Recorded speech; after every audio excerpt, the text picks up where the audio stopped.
p.m.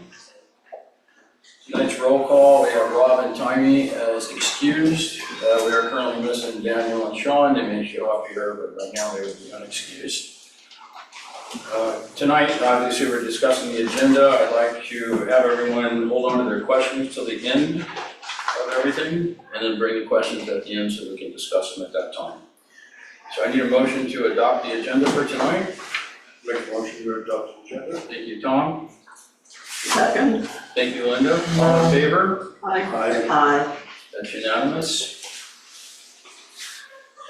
Do we have any announcements tonight? Joanne?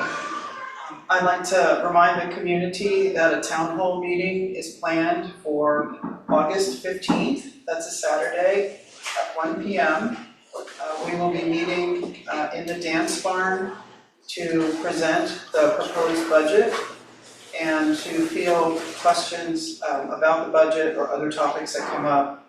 This is our annual big town hall. Typically, many folks show up and I get that opportunity to share their thoughts about how the association is doing and get their questions answered. So I would encourage everyone to come out on Saturday, August the 15th for that important town hall meeting. If you enjoy that meeting, you might also want to come the following Saturday. Where, again, at 1 p.m. at the dance bar, we will be presenting the proposed revisions to the Sudden Valley bylaws. The revised bylaws have been posted to the suddenvalley.com website, and it's possible for members to review the entire document. It's in a red line format, which shows you, crosses out the stuff that is being deleted, and in a different color, it shows you the additions that are proposed. And there is the opportunity to post comments as well. We've already had several comments posted, some of them quite substantive with good thoughts. So you'll be able to post comments through the 19th, I believe, of August, and then on the 22nd, which is a Saturday, we'll be meeting in the dance barn to again present the revisions and take comments and questions, have a dialogue about why we're changing the bylaws and what the revisions would mean for Sudden Valley. So I encourage people to attend both of those important meetings. Thank you, Joanne. Any other announcements? All right, hearing none, we'll move over to property owner comments. Is there any property owner comments tonight? Spencer, anyone online? No, with their hand up so far. Thank you, sir. All right, hearing none, we'll move on to our new business with a presentation of the proposed 2027 budget. Joanne? I'm just going to take a minute to share my screen and then we'll be off to the races.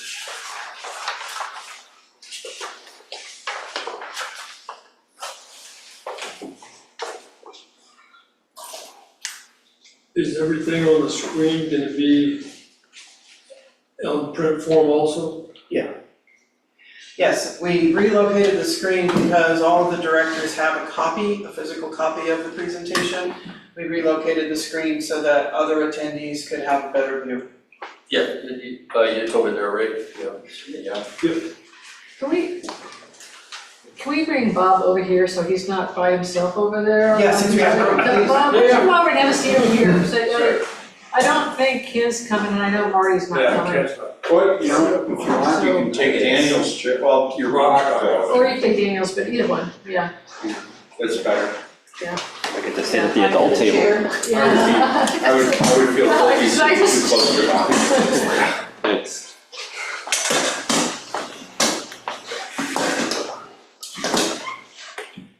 So thank you everyone for attending the annual presentation of the budget to the Board of Directors. At this point, it is still a proposed budget and your input will be considered obviously as we revise it ultimately for presentation to the membership on the November ballot. We're on a tight schedule and I would want to remind everyone of the budget calendar, which was distributed way back in June. Does everybody remember this calendar? Yep. The month coming up, September, has many important dates for the board that are critical for achieving what we need to achieve to prepare all of the materials for the ballot and for the annual general meeting. So I would encourage you guys to review those dates and try and clear your calendars to attend those meetings. We like to start our budget presentation with a little bit of discussion about how we actually do it. The process begins when Sudden Valley department managers conduct an annual asset inventory and inspection. They then submit input on the scope and schedule of repairs or replacements to both facilities and equipment. This is a critical element of the budget. We, in administration, deal with spreadsheets and obviously we present numbers and graphs and charts and all that good stuff. But they're just representations of the living and breathing assets that we have. And we don't just blindly follow the recommended repair schedules for our assets. We take the time every year to examine what we have, keep it in good repair, and we make decisions about whether it's time to repair or replace something or whether we have additional, can get additional use out of that object. So this is a very critical step in our process every year. The next thing that we do is we sit down and we calculate what we think we'll be able to take in revenue. We have to consider the prevailing economic conditions, regional market trends, as well as the current year's performance for each one of our varied revenue sources. Then leadership, treasurer, the finance director, and myself, we take all of that management input, we consolidate it with the market information, and we prepare this draft budget. Easy to say, difficult to do. It takes many weeks, many long hours to put together all of the little pieces of information that give us a good idea of what our outlay is likely to be and what our income, what income we'll receive in order to offset it. The budget that we draw up is then presented at a joint meeting of the Finance Committee and Board of Directors. That's the step we're doing this evening. Next, the revised budget is presented to the community at a town hall meeting. The board then reviews and approves the final revised budget, which is finally presented for a vote of the membership during the annual election. So all of these steps ensure that the process results in a consolidated picture of our association's finances.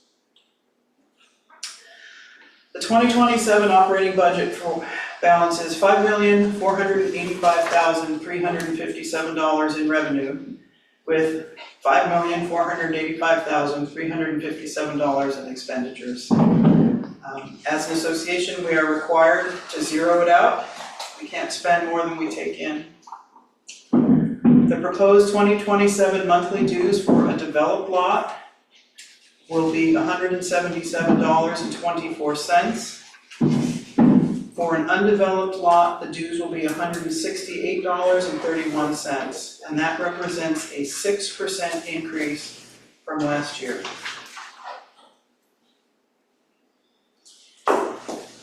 People always ask, what are my dues paying for? And so we take that $177.24, which is the monthly dues for a developed lot, and we divide it up and show where each one of those dollars goes. Starting on the upper right, $42.44 goes to SURF, which stands for the Capital Repair and Replacement Reserve Fund. This fund pays for major repairs, replacements, and restoration of common area components and equipment, so Sudden Valley's assets. The Roads Reserve Fund is next, receiving $39.73 out of every monthly payment. And of course, our Roads Reserve Fund pays for major road repairs, bridges, and culvert work. That $177.24 contributes 71 cents towards the Mailbox Reserve Fund. And eventually we will have to replace those mailboxes, and that's what we're saving up for. So we don't have to face another special assessment for that. Last but not least, $94.36 of each monthly payment goes into the Operations Fund, which holds the annual revenue and expenses for all the amenities and homeowners association services that are delivered on a daily basis. The 2027 dues proposal is on the screen now in front of you, and it shows that there is a 6% increase overall for both the dues for developed lots and undeveloped lots. We compare the middle column, which is shown there in goldenrod for 2027 to 2026, our current year. Now in total, the dues are going up by 6%. However, the individual categories of contribution for each of the monthly dues payments are not going up equally. In order to meet the projected expenses of operations, the operational portion of your monthly dues payment is actually going up by 8.8%. Roads and mailboxes, those funds, however, are not increasing from your dues contribution, and that results overall into a 6% increase.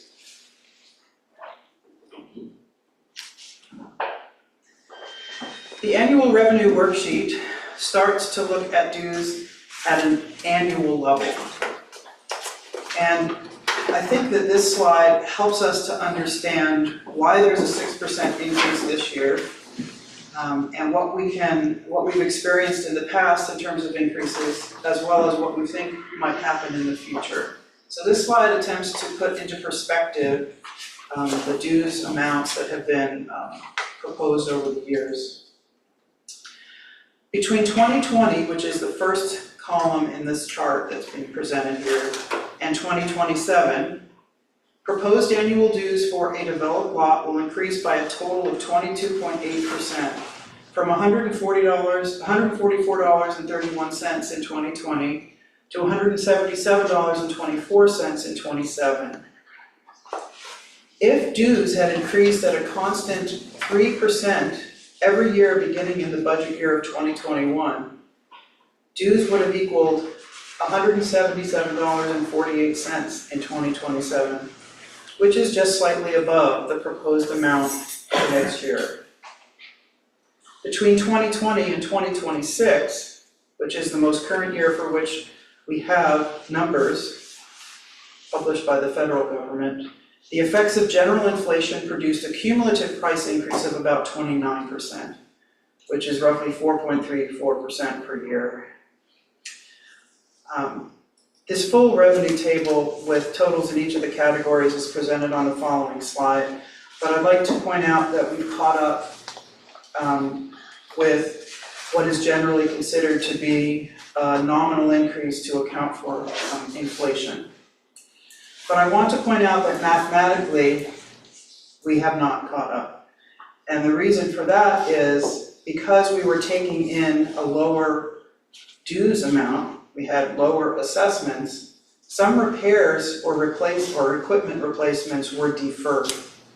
And every time we defer a purchase of services or of equipment, the cost of it rises. And so to have deferred for 3 years or 4 years repairs that were needed, we significantly increased the cost of those repairs. So small incremental increases are healthier for the association than periods of no dues increases followed by large increases.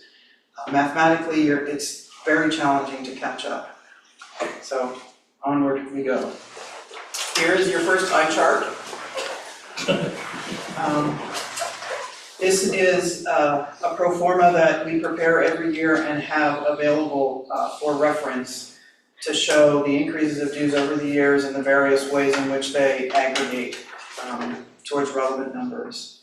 One of the most important lines on this chart is highlighted in yellow, and it's just below the middle. And that's the collection rate. Here at Sun Valley, we enjoy a very, very healthy collection rate. Back in 2020, we budgeted a 92% collection rate, which meant that we thought that about 8% of the households here in the valley would not be able to pay their dues assessments.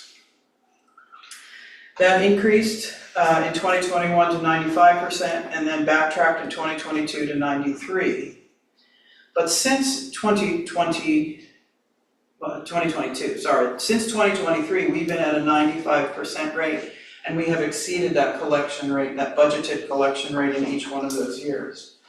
If you follow the board meetings and you've heard our financial presentations, You will have heard me say that our collection rate is lower than expected this year by about 1 percentage point, or a little bit under that.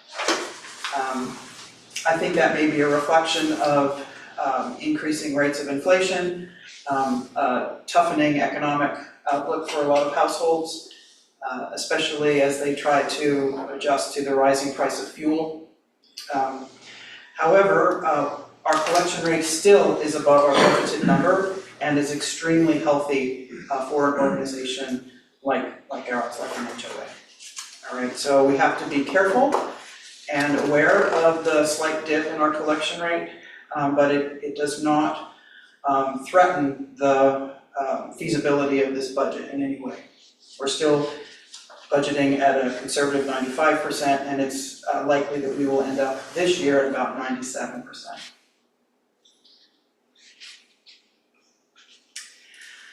When we get to the capital budget, it's important to note that it has been prepared with no increases in dues after the current year 2027, the current year for which we're budgeting. Obviously, we're not in 2027 yet. I think that this is a very conservative and a very stable way to plan for the future. We don't want to assume that dues will go up every year. And we want to be prudent regarding our planning, our capital planning, to make sure that we do have enough in our reserves to take care of the required repairs and replacements each year. And when we get to the capital budget, Joel will share with you the year-ending residuals for each of the 10 years in the period, and you will see that we do in fact have adequate reserves to accomplish all of our planned repairs and replacements. So it's a very healthy position to be in. This is a great chart because it helps people to understand how we fund our operations. And in general, not just the operational budget, but all of our bigger operations, including our capital funds. So this chart shows you the total income, the total net income by source. Starting at the very tippy top, that tiny sliver is what goes into the mailbox fund.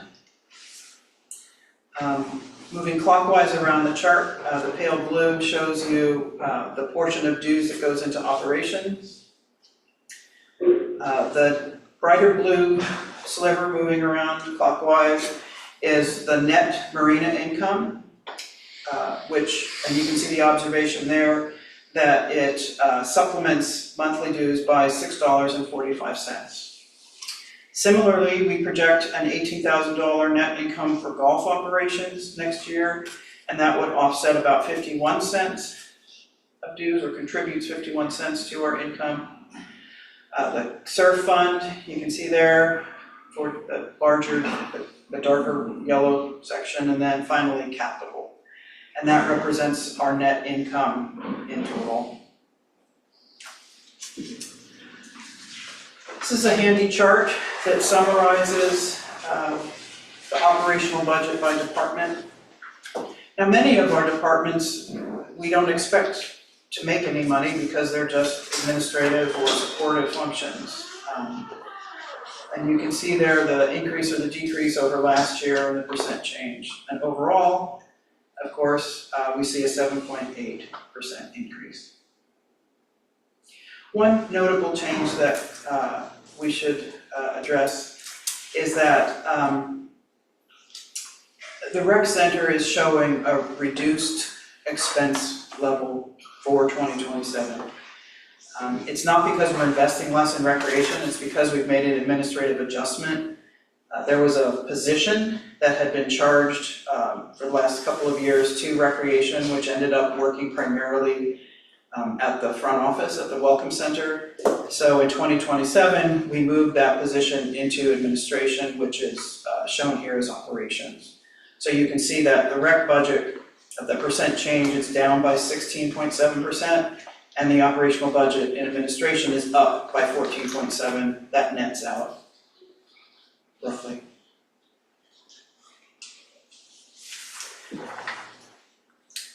This is the flip side of the first pie chart.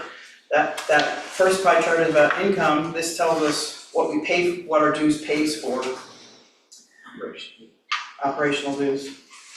So the top right, pumpkin colored slice of the pie, property taxes, the views, our insurance and legal.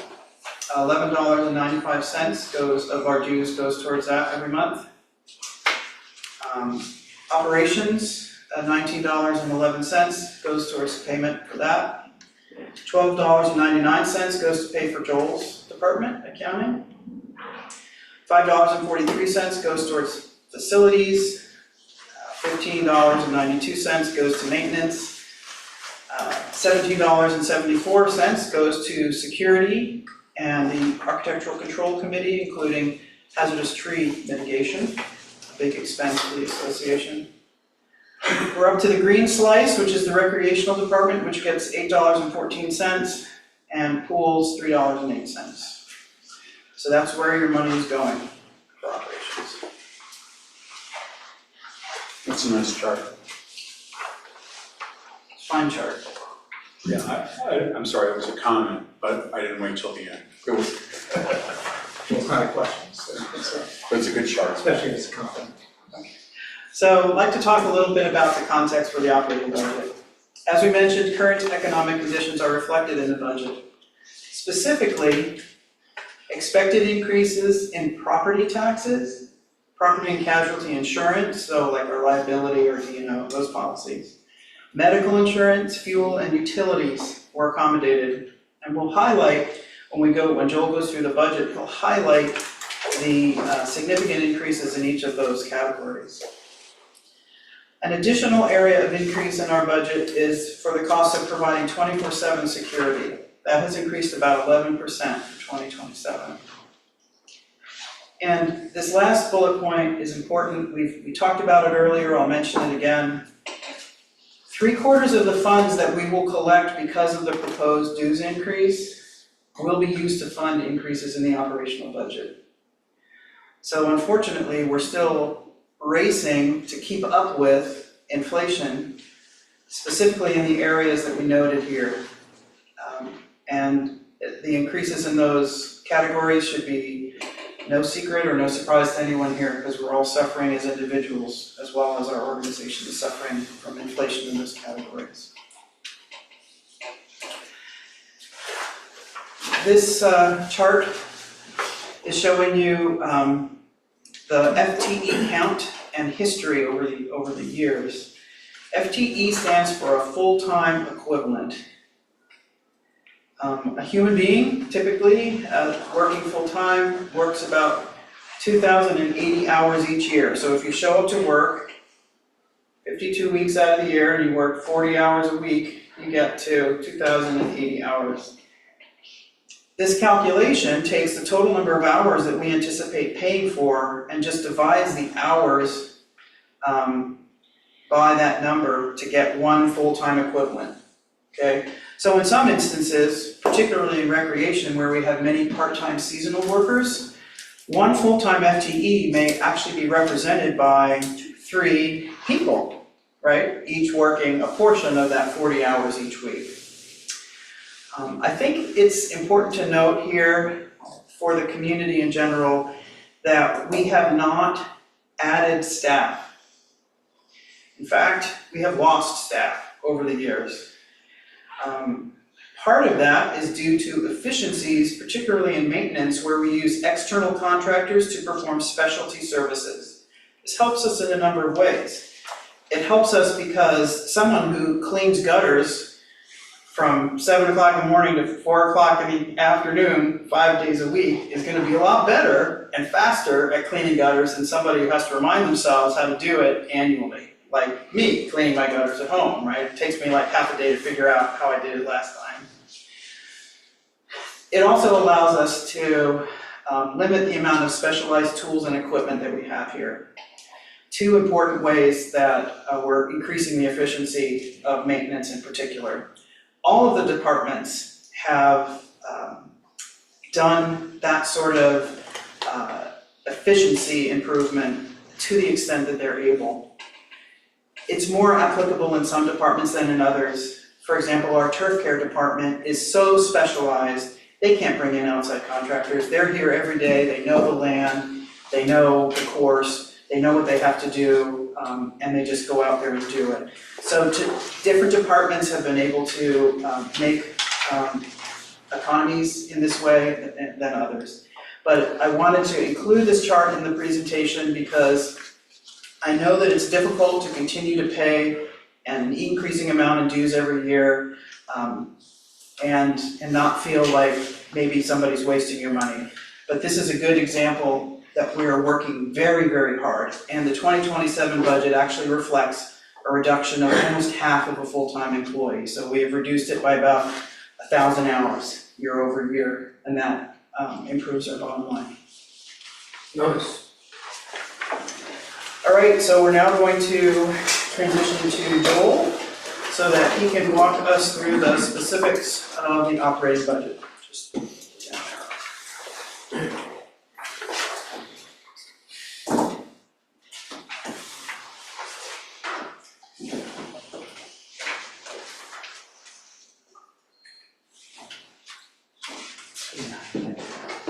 You can't, there's no highlight, there isn't that. Okay, closer.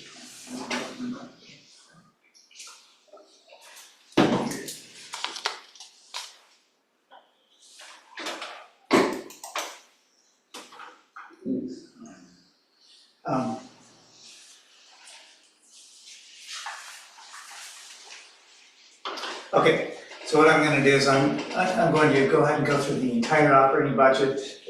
I'm gonna go through this a lot faster than what you might think, so I'm not going to dwell on every single line item. I'm just going to hit the high points of each department. And the good thing is, a lot of the changes apply to every single department. As you see, like, as Joanne pointed out, basically almost all the changes are all external type changes, like outside contractors, payroll, fuel, utilities, insurance, so on and so forth. So with that, I'm just gonna go through this operating budget. We'll start off with common costs.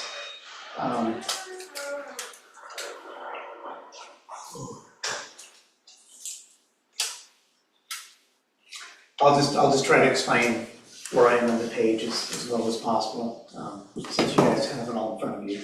But you can see on common costs, we start off with this. So if you look at the bold kind of left headings of dues and assessments, income ops category, you can see that. I'm looking at the total dues and assessments income. You can see this is the biggest revenue source for the association. That increases 8.91% from 2026 to the 2027 budget. And that just builds in exactly as Joanne described, the increase in dues to both developed lots and undeveloped lots, vacant lots. So that's obviously the both combined comes up to our bottom line, $3,319,883 for the 2027 budget. That is after the bad debt expense of $174,731, which equates to a 95% collection rate. And in 2026, that was a 95% collection rate again. So we're remaining with the 95% collection rate. And then just going down the page, we'll skip over other AR income. Once again, if you focus on to the left, that the bold categories, other AR income, I'll skip over that. Now we're just going to other income. Really, the only real line item that has increased in this category is we did plug in $15,000 for timber income. And this is for all the hazardous trees that come down and that we sell out for timber income. And that, obviously, that's the deal where that is captured, if you went back and looked at past financial statements. Going down to the last category of this page, it says regulatory compliance.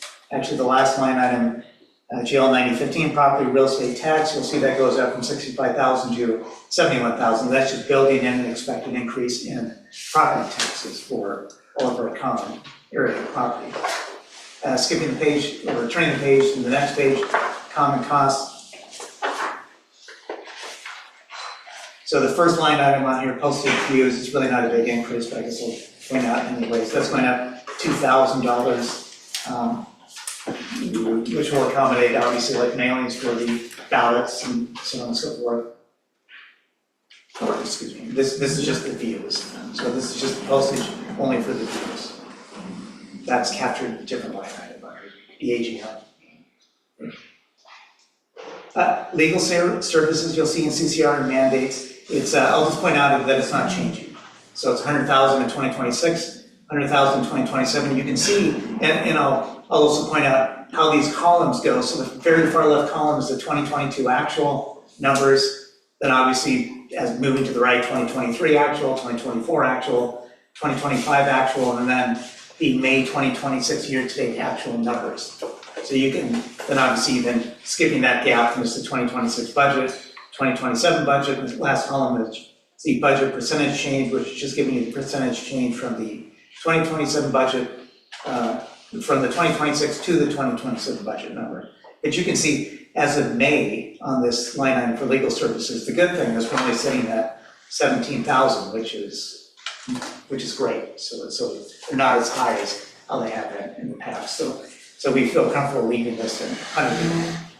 Insurance premiums, if we go into the insurance category, you can see it's going from roughly 251,000 to 264,000, rounded, obviously increased 5%. This is a calculated number, so what I do is I take a look at, our insurance premiums renew basically June of the year, so what I do is I look back at our last June renewals, which just happened literally just the other month.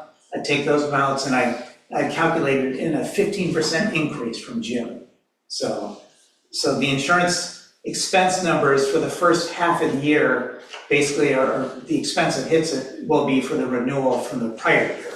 And then in 2027, or basically, so for the first half of 2027, it's going to be what it was renewed in as of June of 2026. And then from July 1 of 2027 on, then it takes that 15% additional increase. So that's why the total overall increase is 5%, because I'm comparing this to actual billings.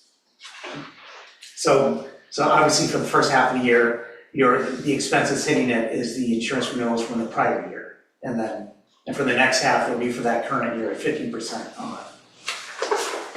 So if we skip the page, it's a good thing now we're through common costs, going to accounting. So I'm looking at once again, did you advance or advance? So that bold heading to the left, I'm skipping over other AR income and I'm just going right into the administrative column. And you'll see the last line of this GL 5399 payroll service fees, that one, increasing that one 32% over the 2026 budget. So it's going from 19,000 to approximately 25,000. This is just, so you can see the 2025 actual is about 23,000. It's just accommodating increase in payroll service fees that they notify us that, like for example, they notified us earlier this year that are going on. Then we get into the next section, regulatory compliance, GL 7,000 audit tax services, built in 10% increase for that. And what hits this line item will be our audit and our reserve study. Good thing, and just like this year, and for it's a level 3. Last year, you remember we did a level 2 reserve study on site. This year is a level 3 for the 2027 budget year. Next year will also be another level 3. So whenever you have a level 2 reserve study, then the following 2 years after that, you can have a level 3, and then you have to, it's every 3 years you need a level 2. So this year's, we get to do a level 3, next year's the second year we get to do a level 3, and then the year after that, we'll have to go back to level 2.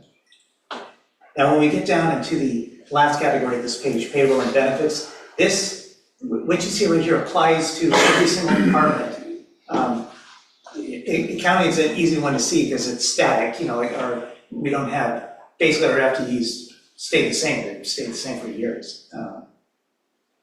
But you can see salaries, we built in a 3% increase, and this is a 3% increase on the current pay rates that are being paid out right now, bumped up 3%.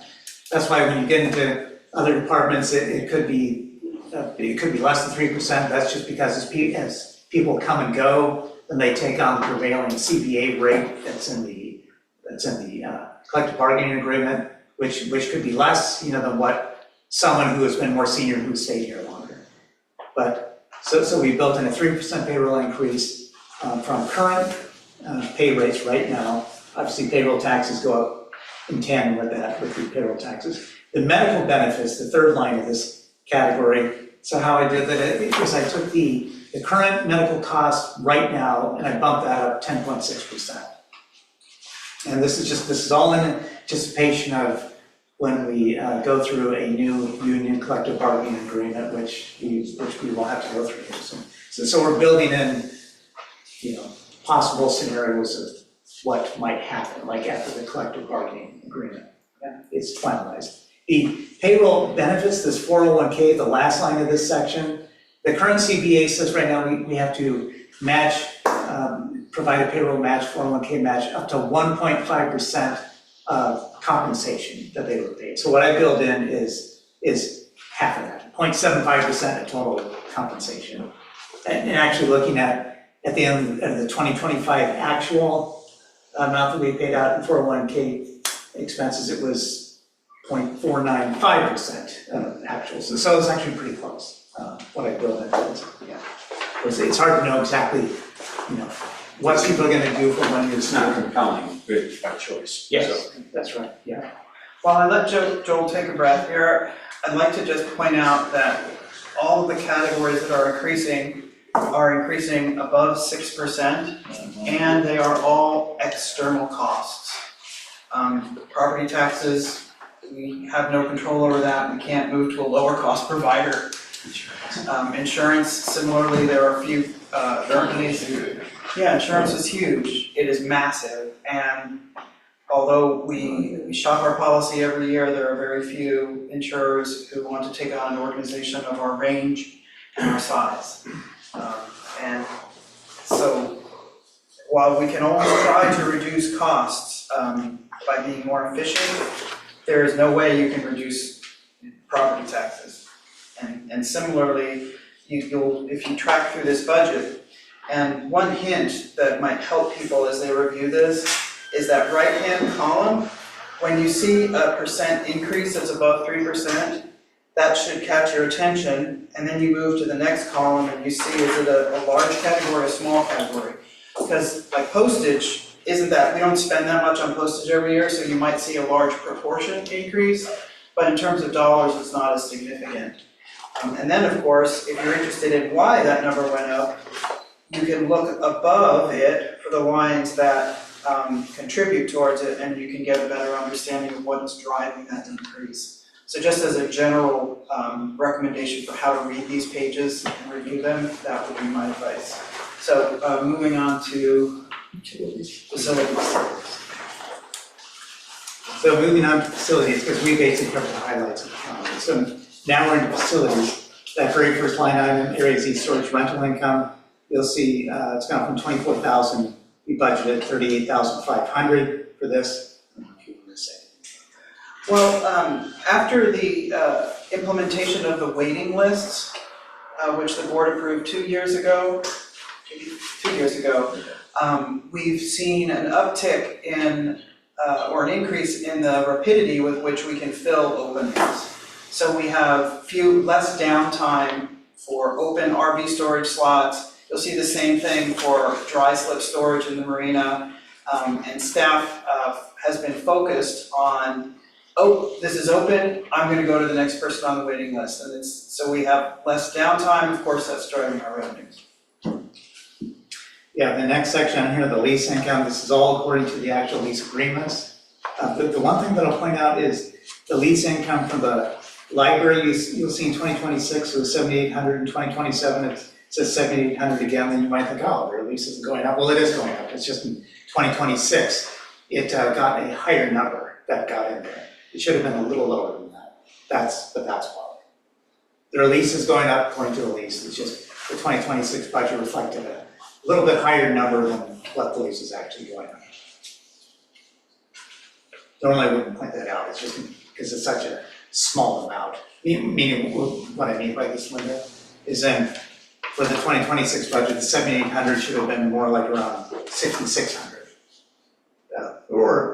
In the 2025 year to date out. Once again, in terms of dollar wise, it's really not worth mentioning, but just in case someone thought the lease wasn't going up, it is going up. So, meaning what we're charging them, and the budget reflects it. Once again, we get down to facilities, payroll and benefits, it's the exact same drill as with accounting, salaries, increase 3% from the current rate. Payroll taxes go from lockstep, medical, exact same thing. Current medical costs right now increased by 10.6% to build in some anticipated increase in medical benefits that we'll have to pay. Same thing with 401k. If we flip the page here on facilities, you can see this is where we get into the utilities. This is another major category of increases going up for the association. And you can see all of these, natural gas, water and sewer, electricity, trash and recycling services especially, they're all going up by, anywhere from 10% to 30% here in trash and recycling services. So basically what we're trying to do is we're trying to achieve an increase of at least 10% from a 2025 actual or a 2026 budgeted amount, which seems most reasonable to build an anticipated increase to cover future costs. In the next section, maintenance and landscaping, really the only category worth mentioning here is the building repair and maintenance contract vendor. It's down from 45,000 to 50,000, but once again, it's obviously that recurrent theme, a contract vendor, an outside source, anticipating an increase in those costs. That basically covers it for facilities, so if we flip past the last page of facilities and get right into the golf department.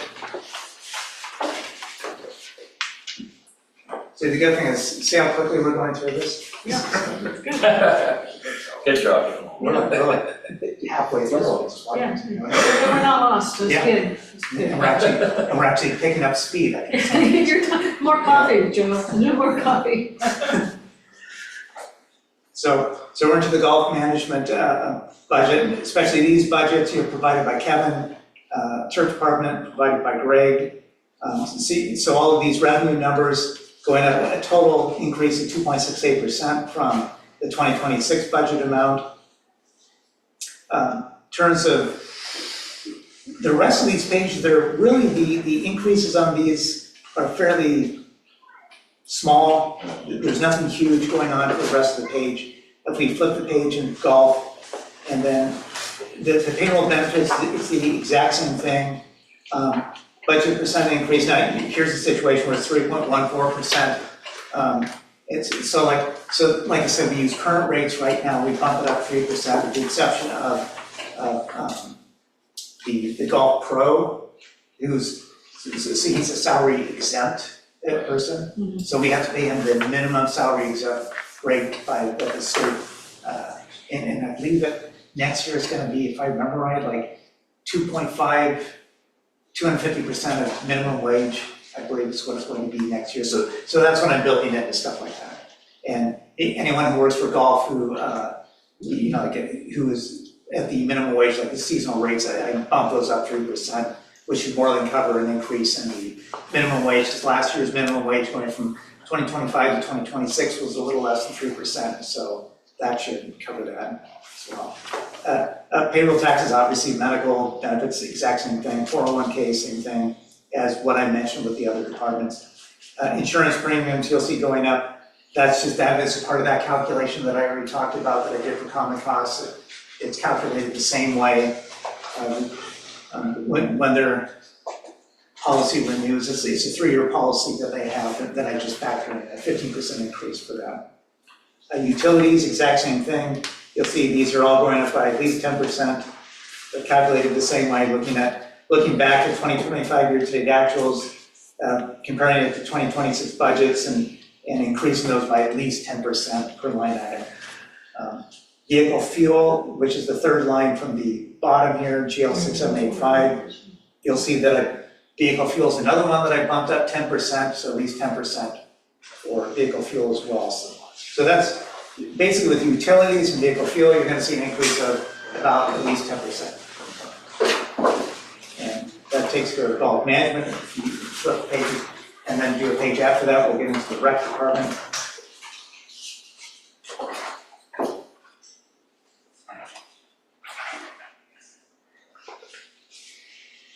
So let's go ahead and flip that, go to the next page after that. The other numbers, there are no real huge increases on those, but when we get into this page, this will reflect what Joanne already talked about in terms of payroll and benefits. So you'll see the payroll and benefits category, you'll see the salaries, how that took that dive, went down 22.95%, and exactly like Joanne said before, there's an administrative assistant that works out of the Welcome Center, so they weren't down at the rec center, they were always at the Welcome Center, but we charged them to the rec center. It's kind of like the Welcome Center was thought of a one-stop shop, so people come in, not just for administrative stuff, but also for rec center related type of business, and then that person handled that. So then instead of just kind of for ease of administrative purposes of tracking this FTE, we removed it from the rec center and just placed it in the administrative center, or in ops, which is administration. Yeah. But the position itself was always in the Welcome Center. So I'm going back up a page on recreation, because that's where the income is.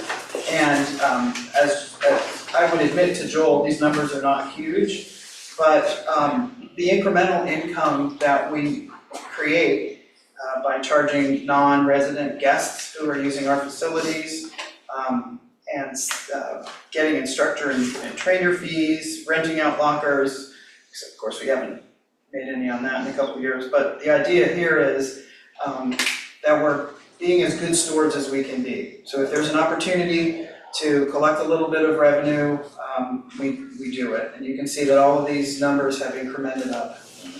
Yeah, you can see the total, like the 2025 actual for this, 11,557. So we basically pulled the 2027 budget more in line with that, to 11,400 from the 8,800 in 2026. Yeah.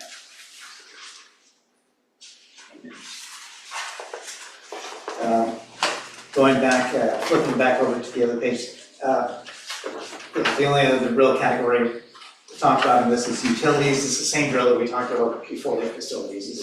We're all going to go up at least 10%.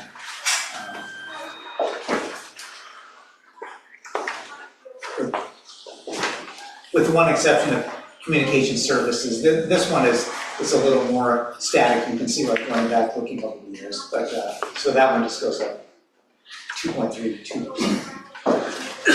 Now we can flip a couple pages and get into the maintenance department.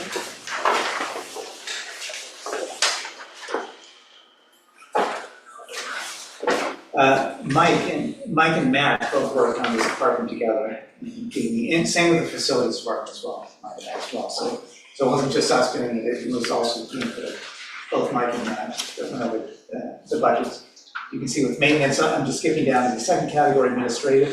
It's really not a big increase, but uniforms going from 3,000 to 4,500. Now it does say in the current CBA that we provide work boots, I believe. So it's building an additional cost to account for that. And that was one of the things that Mike also specifically asked for, is for this line item to go up a little, especially because of the work groups. He mentioned that as well.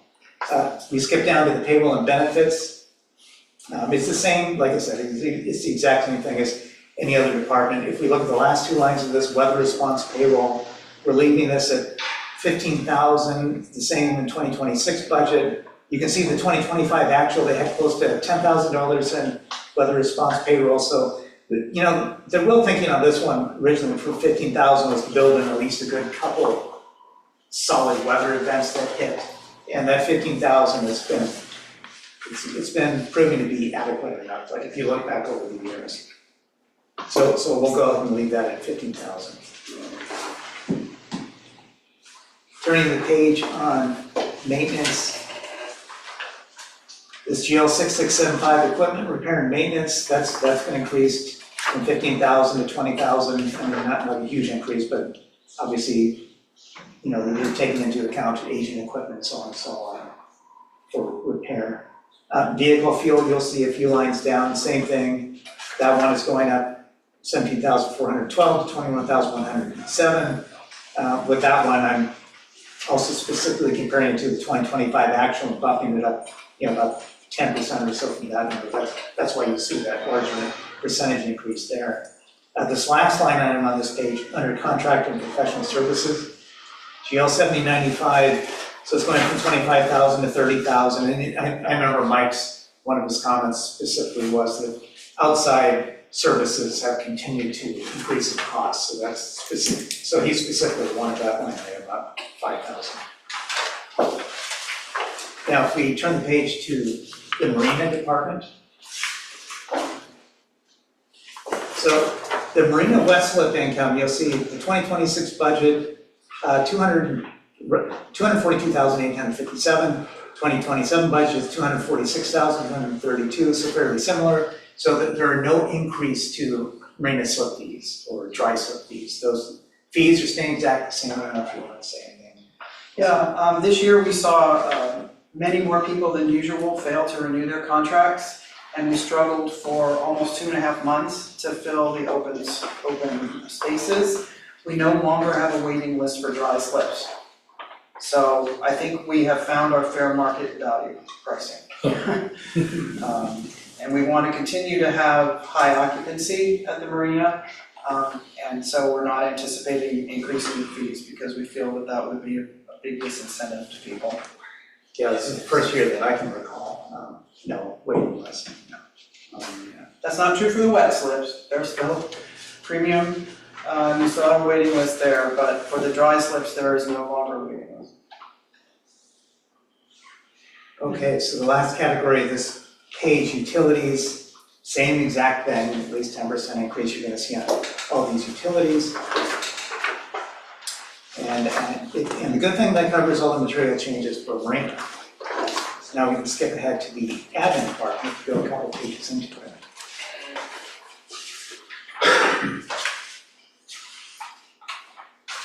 Now you will see the very first line item, you will see anticipated annual rental registration fees for 2027 of $20,400. Obviously, we didn't have a budget for that in 2026 at all, so that's obviously 100% increase plus.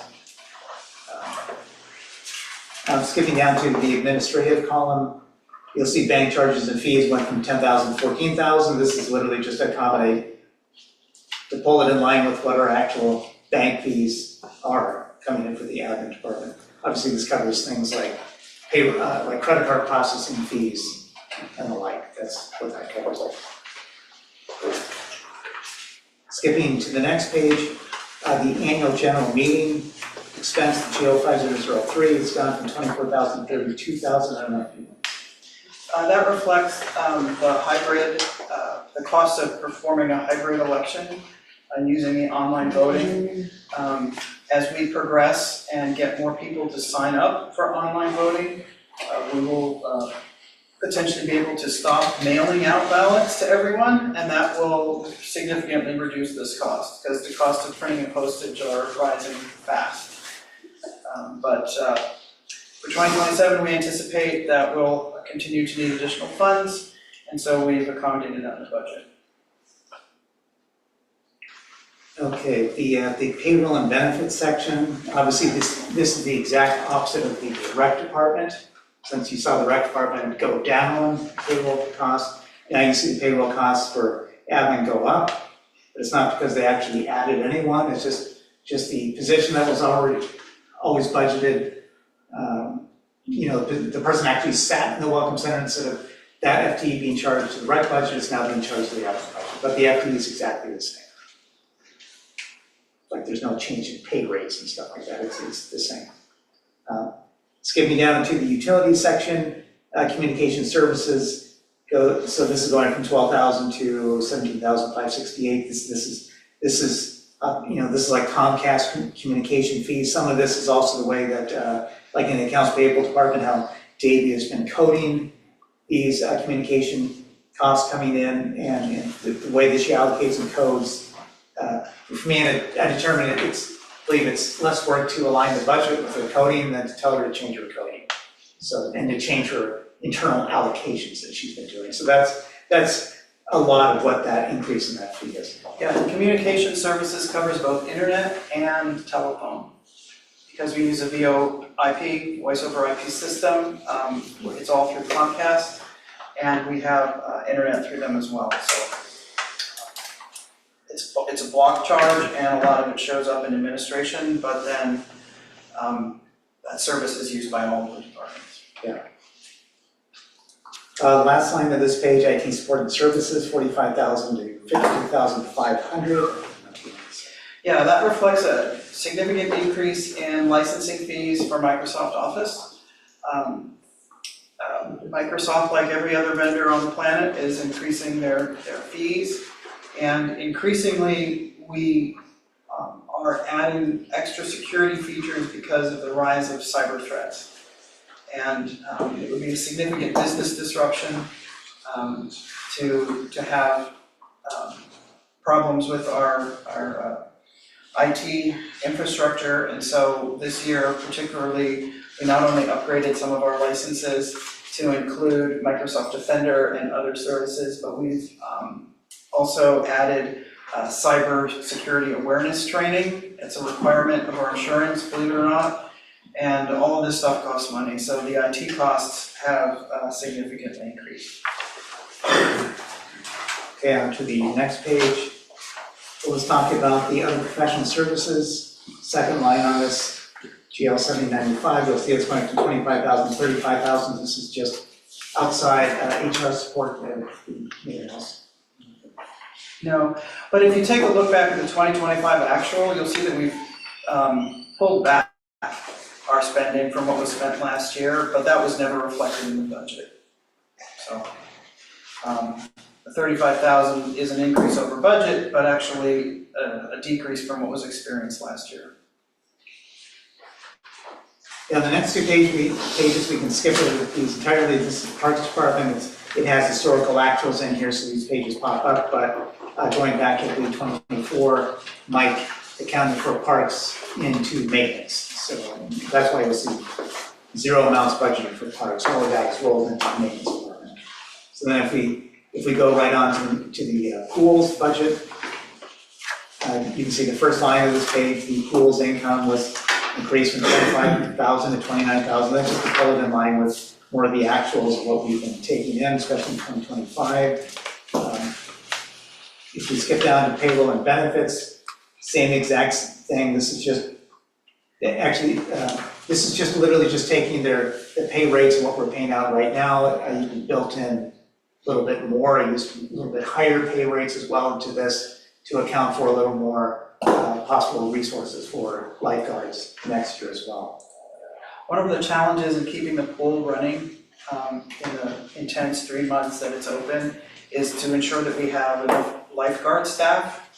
There are specific requirements for how many guards we need for X number of people in the pool, and there's high competition for lifeguards throughout the Bellingham area, so we need to pay competitive rates in order to ensure that we can keep the pool open for the months where we have warm weather. Second to the last line of this page, pool management, GL 6438. I mean, the good thing here is you can see that this line item has increased 12,000. This just reflects our current, the contract that was made with Cisco, Cisco. the current year. And that's due to maintenance taking on more and more of the pool management responsibilities. So it's another economy that has been achieved by maintenance. Okay, so if you go ahead and flip the page again, and then we'll get into the ACC security department.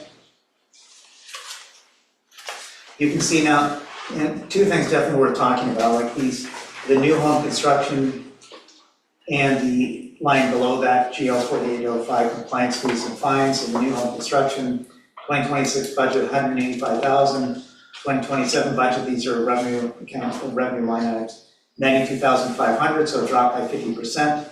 Compliance fees and fines 60,000, 2027 budget 30,000, that as well was reduced by 50%. This is reflective of fewer homes being built. We have about 9 new construction projects this year. In previous years, we averaged between 20 to 25. So the last year and a half, we saw higher than average new construction, which was motivated by builders wanting to get their projects approved by Whatcom County before a code change was implemented. So that code change came around, everybody scrambled to get stuff approved before it, and now that has tapered off significantly. So we're looking at about half the projects. And while it's challenging from a budgetary perspective, if we're doing less projects, we're also spending a little bit less staff time on them, so we appropriately, reduced other charges, but it is just a factor of the association being more and more built out. Less and less new construction will occur. Now, skipping down to the regulatory compliance, that GL 6165 hazardous tree removal pruning. In 2026, that's where we really increased that to 250,000. 2027, we'll go ahead and leave that at 250,000. When you're doing a look back over, let's look at the May, or 2025 actuals, it says 68,767, but looking at everything, that's just operations, and 88,237 put to the common area storm from that November 2024 bomb cyclone. 100,000 was spent out of UDR, so total expenditures in 2025 was, they were $257,004. Total expenditures, out of ops, those storm GLs and UDR was real close to 460,000, and obviously that was the reason why we really bumped up that line item. The good thing is trees have actually been doing better this year. So at the end of July, so far, of all the invoices that we have right now that have hit the GL through July, we have $88,679 in tree expenses. So we're at about a little under 70% of what we could have spent per budget through July at this point. So that's the bright spot right now, trees. Of course, trees are a little tricky because all it would take is, as we know from that November 2024 bomb cyclone, it could just take one good storm to come through here in the fall, and we'll be happy we have that 250,000 spent. It's also true that the removal of hazardous trees, while we do it all year round, does ramp up in the fall and winter months because of the weather events. So it's good that we have the 250. I hope we don't have to spend it, but we do have it if we need to. Last line on this page, GL 7097 professional security services, you can see that went from 309,000 to 342,866, and this just absolutely reflects what the contract says for 2027, the new contract that we have with RSU. So the next page, ACC, this is salaries, really don't know if you're talking about this, it's the exact same thing as all the other departments. Current rates bumped up by 3%. Current medical costs bumped up by 10.6%. Then you can see into the maintenance and landscaping, GL 6785 vehicle fuel went from 11,568 to 12,746, increase of 10.18%, same as other departments. So now if you flip the page, then we're into turf care, so this will be the last department in the operations budget, so we're making great time. And you can see the payroll and benefits, you can see like a decrease here, and this is a combination of, it's just actual rates right now, and this is the department where it was decided that some temporary seasonal labor wasn't needed quite as much, and this is quite frankly where the .48 FTEs came from, was the turf seasonal, not union salaries, but just seasonal. Utilities, same thing, this next section down, just increase that I've talked about in other departments. And Greg, just like Kevin did for golf, Greg also supplied vast majority of these numbers. Maintenance and landscaping, GL 6110 went from 44,000 to 48,000, not a huge increase, but 4,000. Equipment, repair and maintenance, kind of the same thing for facilities, went from 60,000 to 70,000, just to account for repair and maintenance of aging equipment. The last page for turf care you can see is the vehicle fuel, and the same thing, vehicle fuel went up.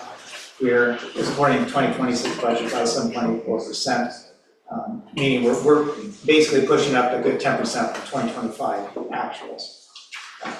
But the good thing is that covers, the last few pages of this these are handy of this budget that you're looking at, because it says all department summary. So if you're ever wondering like, gee, in total for the whole association, how much is electricity, you could look up the GL. So just gotta look the, so the section for utilities, electricity, you can see that, there are all the GLs 6033s rolled together. So electricity is going from 70,345 budget in 2026 to 89,375 in 2027. And you could do the same thing for salaries, total salaries going up. The last page of this, you can see total all department summary expenses is the number that Joanne pointed out, $5,485,357. Total all department net income is zero because the revenues are exactly the same number, so it's a balanced budget. If you were to just take the dues numbers out of the total revenue numbers, and so then you're left with non-dues revenues, you would see that the non-dues revenues actually is budgeted to go down by about 31,000 from 2027 to 2026. And that reduction is due to the smaller number of new construction projects. That reduction alone took about $90,000 out of our other income, not dues income. So non-dues income went down for ACC security by 92,000 or something. But we've made up for that by increasing revenue in all those little categories like pools and administration and all those little sources of revenue. So we did the best job we could to replace it. It just was not possible to replace all of it. Big numbers. Question, before you go into capital budget, can you ask some questions about operations? Yes. Yes. If you're ready. Are you done, Joe? Yes, I'm done with operations. Okay. Well, first off, I'd like to say congratulations to General Manager and Joel and department heads for doing a great job this year, keeping control of everything. I really appreciate your efforts.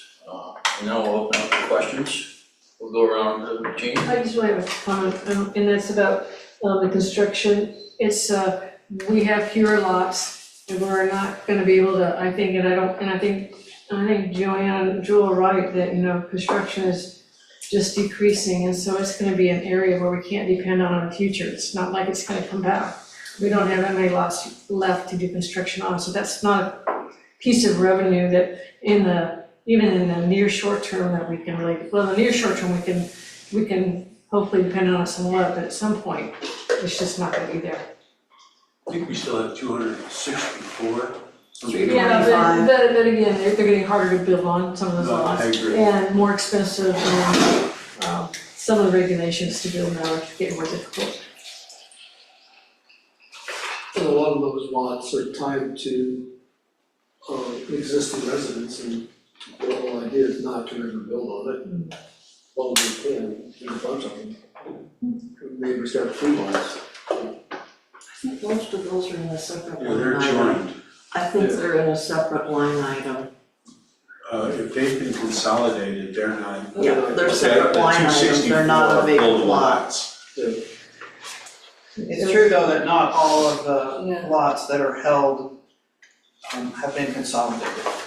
Some people have chosen to keep them separate so they could sell them together. Well, yeah, it makes it a buildable lot. Any other questions? So I have a question regarding the payroll increases. So the 3% overall, I think is fair. We want to be good stewards to our employees, and I think that's expected for the rate of inflation. But I noted there was a 33% increase from 19,000 to 25,000 for payroll services. So overall, we're paying an additional $10,000 to our employees for that inflation increase, but $6,000 is going to payroll services. What are we getting for that? So basically, all of our payroll is done through a third-party servicer, meaning we provide all the information, like all the employees log in online to iSalt and report all their time.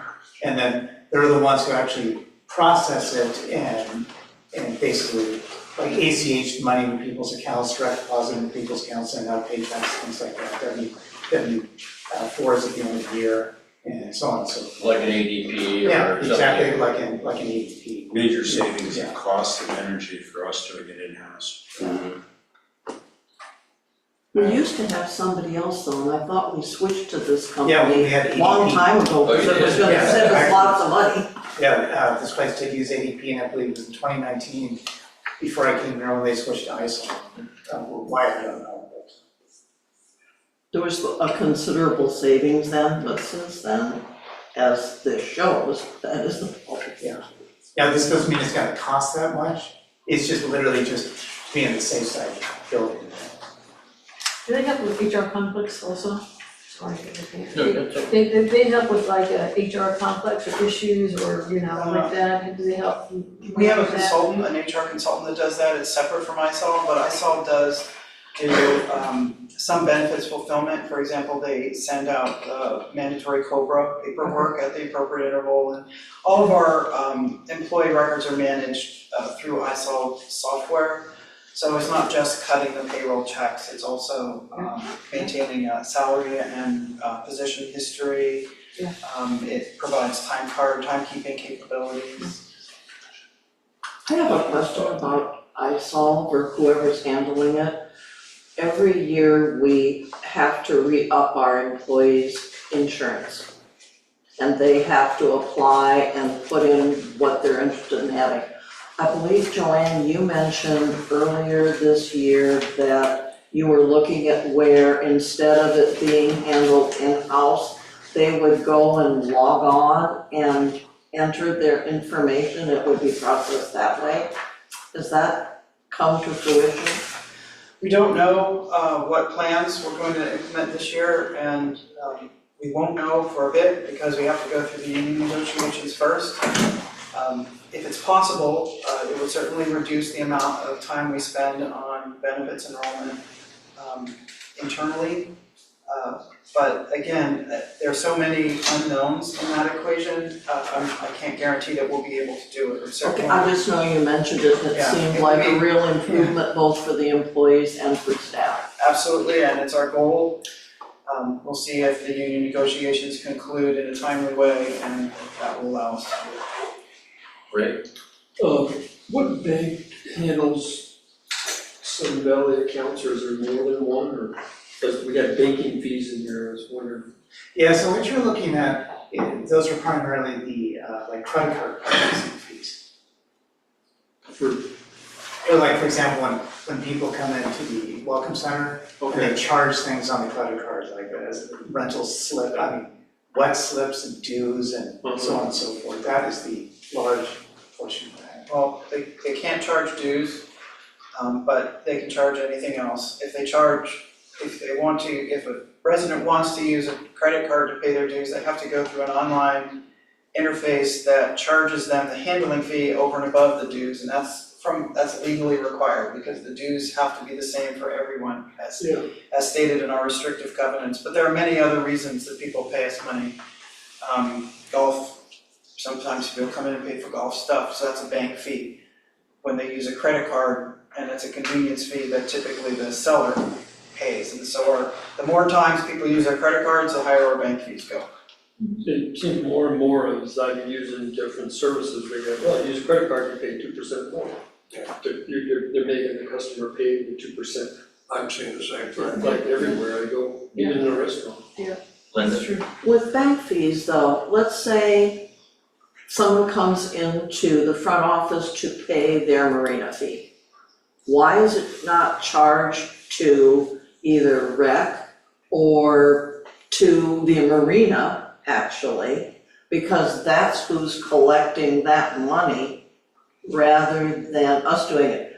With golf, I understand it for years, that they have a really huge number because so many people use their credit cards.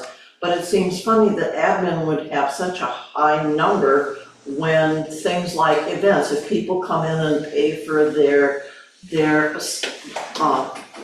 vendor booth or whatever, that's all should go to events and stuff.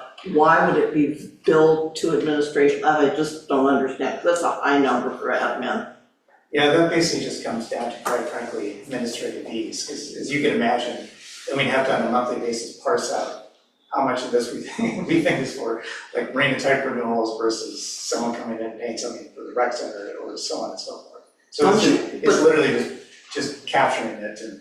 Yeah, but isn't that all on any receipt that you get, whether it's your dues or assessments, or whether it's a marina fee, or a rec fee for a event or whatever, for paying for an event, that sort of thing? Isn't that all kept track of separately, or no?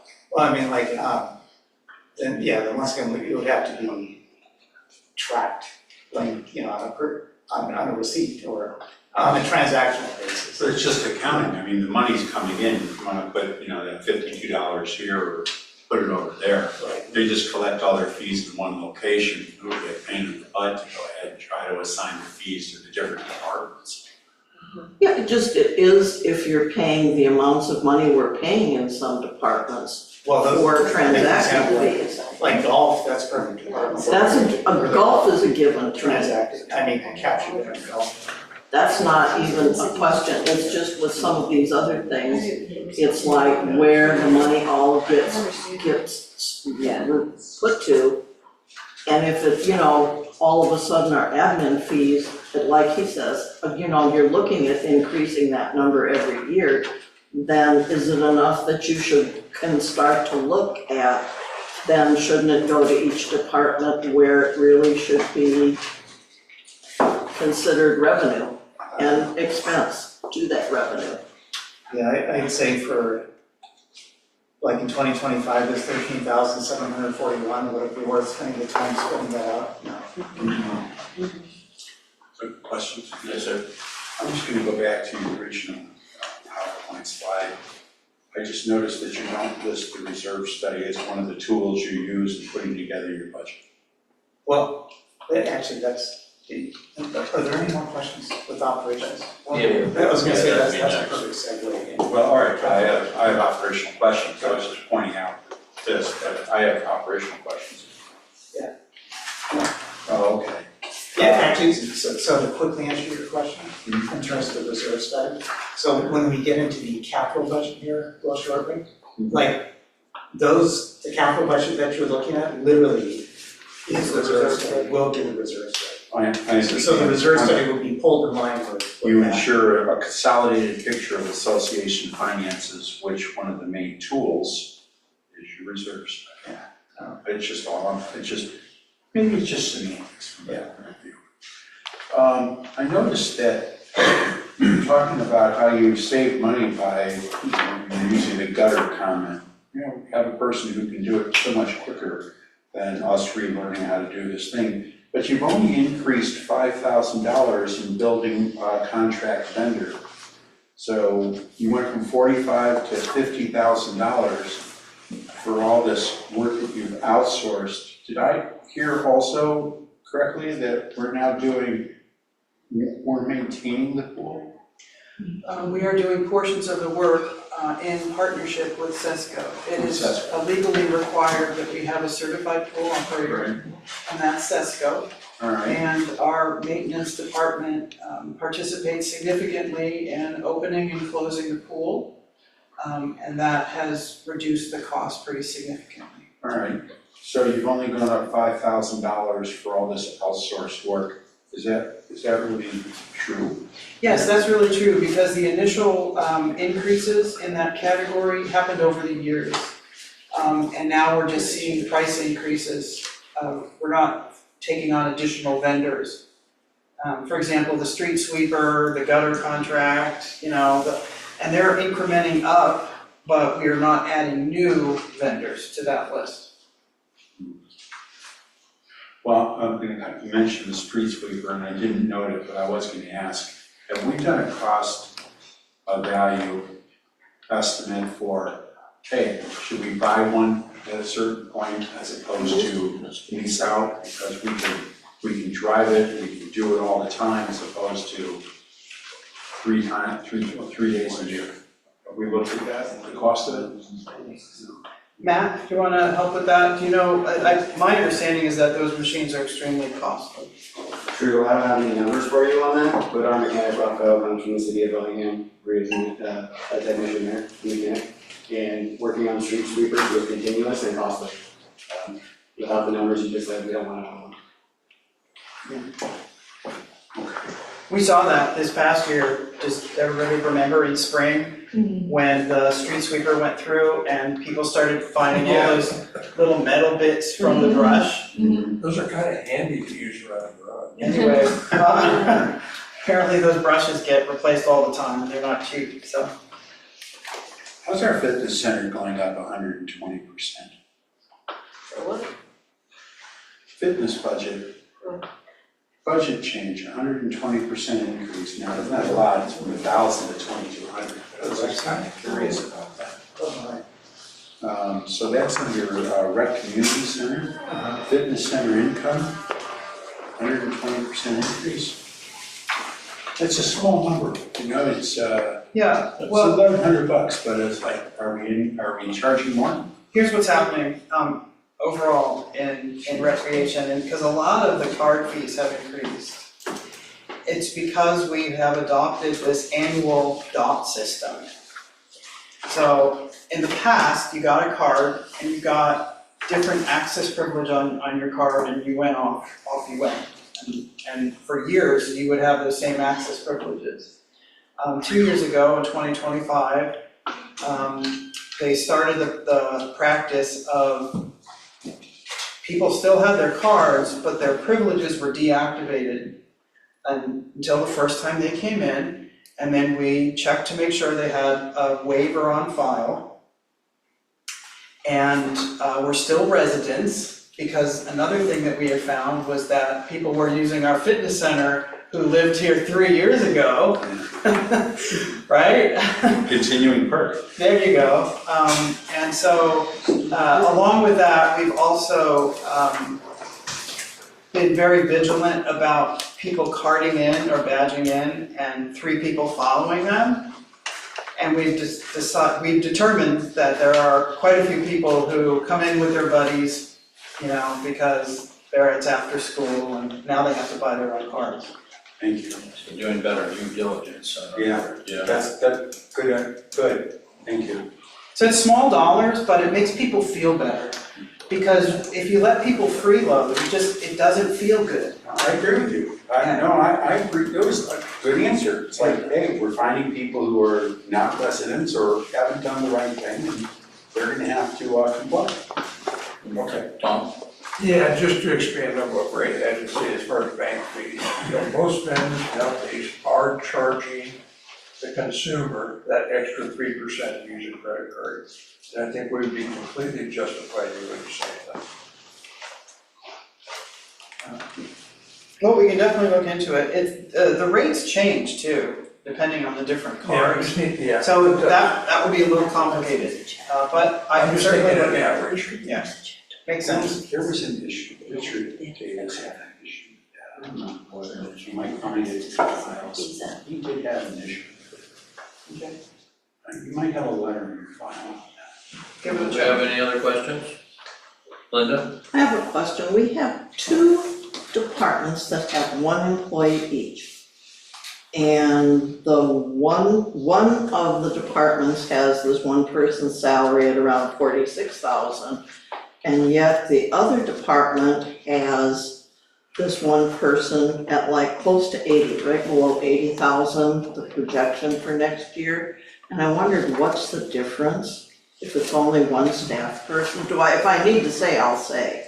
One's a The custodian and the other is compliance professional. Yeah, just totally different positions, but different pay rates as according to the CBA. Well, I have to look that up, because I've got that, I'll check on that, Yeah. because that seems really high, that just seems really high, that's all. And the race that they're getting is Set in the CBA. set in the CBA. That makes sense. All right, let's move on to capital. Alrighty. Phase 2 here. The capital budget is a complex multi-year projection that models current fund reserves, obligated funds, planned income, anticipated project loan funding, and budgeted expenses. It's a doozy, in other words. The Capital Repair Replacement Reserve Fund, or SERV budget, covers the association's facilities and equipment. The roads reserve fund covers roads, bridges, and culverts. Sun Valley's capital funds also include the mailbox reserve, but as no spending is planned to draw on that in 2027, the budget is not included.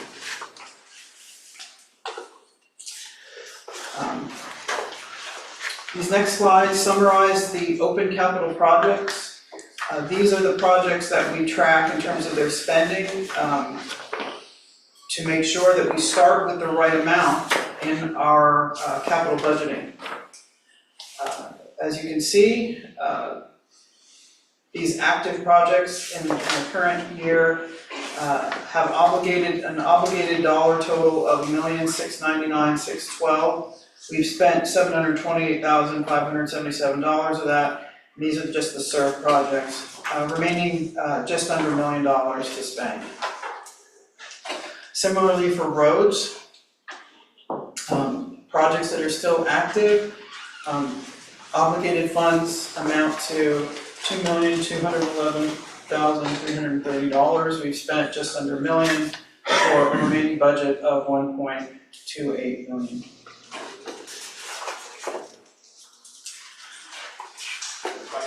So, the SURF and roads budgets are complicated. I think one of the most challenging things about them is the 11 by 17 paper. But the approach that we're going to take here is to explain what we're doing in the spreadsheet and to give you verbally the major changes. And then Joel will go over the beginning totals, which are at the top of every column, and the residuals, which is what's left at the end of every year. And those are the key things to take away for this. Those are the action items, as it were. But the way the spreadsheet is set up is one column equals 1 year. And the expenses are listed on each row. And as Joel mentioned earlier, each one of the lines on the SURF and roads budget becomes an entry in our reserve study. And this spreadsheet and the reserve study is a mirror of it. This is how we plan recurring maintenance. This is how we plan replacement of assets. And all of that happens on a different schedule for a different kind of asset. You know, if you're driving a truck 100 miles every day in security or 150, that truck is going to wear out faster than if you're driving a truck 50 miles as you collect the garbage or drive to a work site, do work, and then drive back to maintenance. So all of our individual assets, that's why we do that asset inventory, because they're evaluated each year to determine whether they're on the right maintenance schedule, the right replacement schedule. All right, so each of the rows is an asset or a part of an asset that needs to be maintained. So diving into the major changes for the 2027 SURF budget. The biggest change is that we have added Barn 6 site preparation and construction. This year, the board approved funding for design and permitting for a replacement for the current Barn 6 structure. That project was estimated in terms of what it would take for site preparation and construction, and those totals were added into the budget. Barn 8 repairs and structural improvements were removed. They were removed from the immediate budget, and they were pushed out beyond the 10-year window that we look at in our budgeting. Okay, so they're still on the reserve study. They're still assets that we have to maintain, but we don't have a current plan to maintain them. We did retain 2 line items for Barn 8. One was to complete a needed immediate repair, which is the flat roof. And the other was to create a fund for other necessary repairs. So that while we are still in this holding pattern for Barn 8, where we don't have a developed detailed plan for how Barn 8 will be addressed, we still need to keep it in service. So if we have a water heater go out or an HVAC unit needs a repair, we created this fund of $75,000 that's available and ready to go to keep Barn 8 in good repair. Well, the community and the board worked together to plan out the project with the appropriate amounts of input regarding repair, replacement, what needs to be here, what do you want to look like, all that stuff. In 2026, the SURF capital budget included a construction loan for $4 million. This year, the loan is moved out to be taken out between 2027 and into 2028, and it's been reduced in amount to $3 million. That was a significant improvement in the outlook for the SURF fund. Obviously, it's less money coming in, but importantly, it's also lower interest payments going out. And that has had a significant positive impact on the amount of residuals in the fund. We noted that golf cart repairs were eating up a lot of money, and we were annoying some of our loyal customers by providing golf carts that weren't in great shape. So we moved that replacement up from 2029 to 2027. So that's a real significant change. We timed the clubhouse renovations and kitchen equipment replacements to the end of 2028, beginning of 2029, to coincide with the restaurant's end of lease. So that the end of lease for our current restaurant tenant, El Agave, is anticipated in the early fall for 2028. And at that point, it's appropriate to negotiate space renovations as part of the lease or equipment replacements. And so we put the money in there so we can take care of it at that time. Lastly, timing of the marina basin repair was aligned with the dock replacement. Both of those were put into 2029, as those two projects will be completed under one permit. It's one thing. When those docks come out, the footings have to be addressed, we'll be removing the tires and armoring the bank as directed by the county and State Department. Interior? Yeah, the circular basin.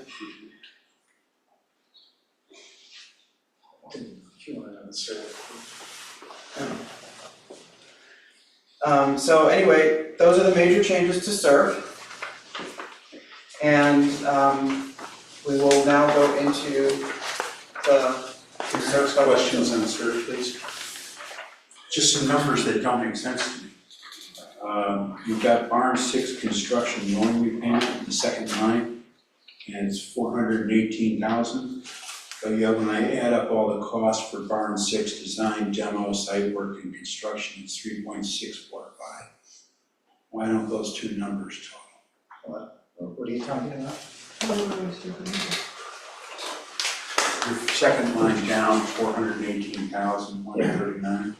That's your Barn 6 construction loan repayment.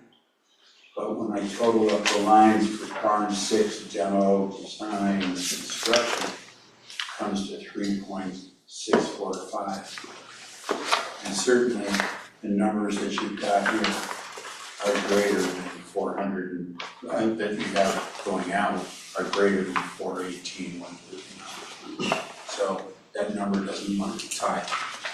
Actually, this number for the process fund total, 418,139. 418,139? Yeah. This one I'll pull down to 231,812. But the good thing is it doesn't affect the spreadsheet. This is just the current cost for 2027. You got loan repayment for a much higher amount. Meaning that one I will reduce, that cost. So then two other items.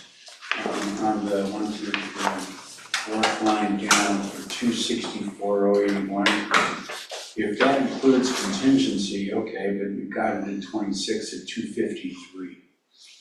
So in the next line down, 524, you've got that listed at 504 in the 2026 line.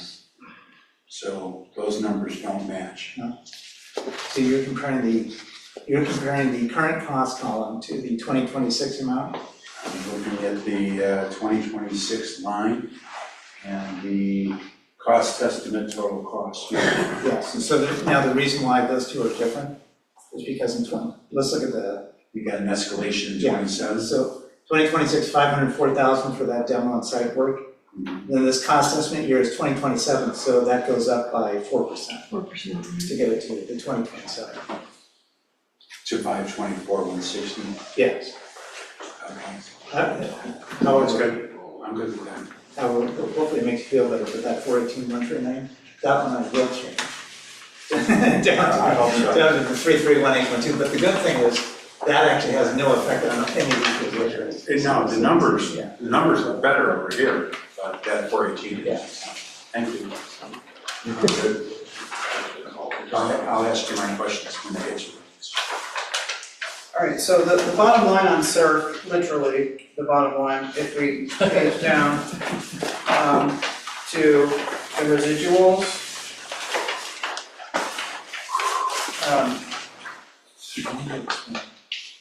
Yeah, I would love you to explain. I'm just gonna quickly walk you through, and this also applies to the roads plan as well. So all we're gonna talk about right now is just these top numbers, how we start from the beginning numbers, then get to the bottom numbers. So this will actually be really quick to go through, so you can see I'm looking at that Z3, the January 1 carryover, so column Z, line 3. Which is on the first page of the SURF budget. January 1 carryover, 1,893,875. So where that number comes from is that number comes from the projected December number from the April financial statements. The SURF ending number from the April financial statements, then it starts subtracting off. It assumes that all of these things that you see in 2026 will be obligated as of January 1, 2027. So that brings us to the starting amount of 1,893,875. So that number assumes that everything that you see in 2026 will be obligated, which means it drags down the available balance in January 1, 2027. And then you can see the second number, expected SURF reserve dues collection, $1,508,054. That corresponds to 6% dues increase, $2.40 increase per month per property owner. Then we have the anticipated bar 6 loan proceeds, $3 million coming in one shot. Estimated interest and other income is just $6,000 for interest for that. Now this is the important one, previous year's carryover holdback, remember on that reserve schedule, how at the bottom we subtract that $600,000 that the board would not like to fall below. And so here I put it back in here. So that 600,000 is not a part of that very first number, so it's being put back. So that just means total expected reserve revenue at the end of 2020, for 2027, $7,007,930. Then basically, then all these lines below it, if everything planned for 2027 starts subtracting, you add up, you go to the last page here, the sheet, you can see we have grand total expenditures of $5,076,525, that's everything in between added up. And then you can see the bottom table down below here, SURF plan expenditures, $5,076,525. Year-end reserve balance after expenses, that's that beginning $7 million number minus all these planned expenditures, $1,931,405. And now we're just kind of with the reserve cash table, we take out that $600,000 again, which means we have an expected residual $1,331,405. And that $1,331,405 becomes the starting number for 2028, and then it just repeats again. So that's how you read this pie chart. And I wish I could make this bigger, but if you look at the residuals for every year, at the end of 2027, as Bill just said, it's $1,331,405. At the end of 2028, it's $1,636,635. Then, in 2029, after the replacement of the marina docks and the clean out of the marina basin, we have a residual of $25,776. That's tight here. The specialist. Okay, but remember, that's after we've taken out the 600,000 reserve, SURF reserve funds, right? So you actually have 625. Yeah, right, you actually have a little bit more than that, 600,000. And at the end of 2030, we grow back to a more comfortable 229,119. In 2031, it's 646,976. 2032, 1,000,005. 2033, 1,000,006. 2034, 1,000,008. 2035, 2.5, and in 2036, 2.8. And remember, these numbers are projected using no dues increases after 2027, Right, right? and no special assessment. And no special assessments.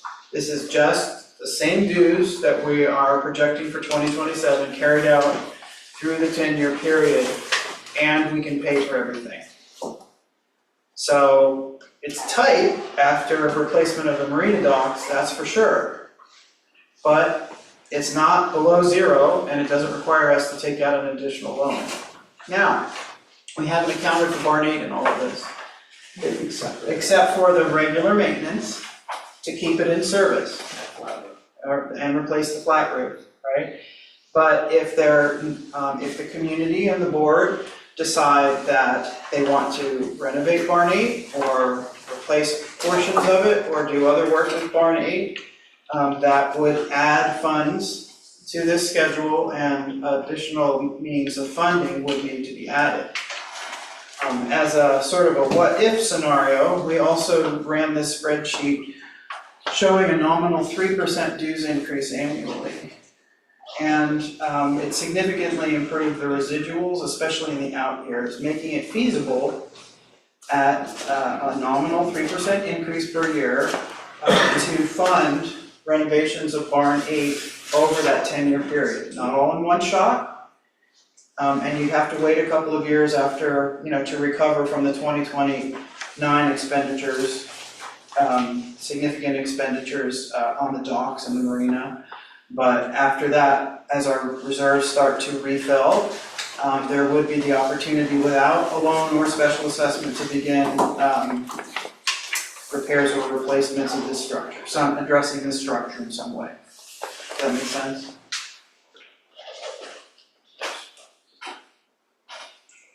Tom, are we, yeah, ready for questions? Ready for questions on SURF, but we still have roads. Yeah. I'm just wondering how practical it is to think of a 0% increase or even a 3%, because we know there's gonna be inflation, we know there's gonna be salary increases, and I don't think 3% would even cover it. Well, we don't know what the future is gonna hold by creating budgets that extend out 10 years and show no increases. We're taking a very conservative outlook. Yeah. Very conservative. Doesn't mean that you have to do it that way, but for right now, I think that would inspire confidence on the part of the community that there is a plan in place to take care of our assets that would not require a dues increase or special assessment. No, well, I agree, that's a great idea, I just don't want to put false hope out there. Good point, Ray? Joanne, the amount for the marina placement, the dollar amount that you have in that budget, is it 5 million? No. No. For the docks? Yeah, 1.8, 1.8.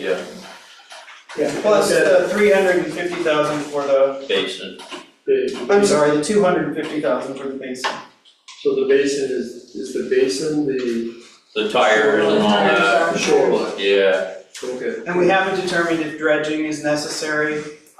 We don't know, and we don't know what studies are gonna be required going into it to get the So shoreline. there's still some unknowns, there's those numbers that we were provided a couple of years ago. Incremented for inflation. And there's a plan in operation to, at the end of this year, bring out, and this is all paid for in operations, right? In our on-call engineering, to bring out an engineering firm to take a look at the docks, because we have not seen additional degradation. That's where I was going, I think reevaluate, Yeah. because it might just, It could go out a year, it could go out 2 years, we don't know, but we're gonna bring the engineers back to tell us. on docks for 25 years. And I took an inspection of that myself, and it can be restored for a whole lot less money and still be functional, in my opinion. Correct, yeah. You know, I'm on Navy docks and I'm on Washington State Ferry docks, Sorry. all over the world. And the docks are not in bad shape. But, I think we cut it 1.7 down to about Mitch? Remember, we had T-docks. And the T-docks were removed way before I came here. And I'm curious if anyone has considered, or Joanne, if you're aware, that we had T-docks that extended from the spit out into the water at one time. Yes, I was aware of that. So, have we considered the concept of putting those T-docks back? No, and I'll tell you why, because we're on a razor's edge right now with just this stuff. Okay. Any additional questions? Linda? So what does 2027 and 2028 look like? Because you've got the $3 million loan in there. If you do, because you sat at this meeting and said, maybe in 27, maybe in 28. So how does that make the carryover and stuff look depending upon when you take the loan out?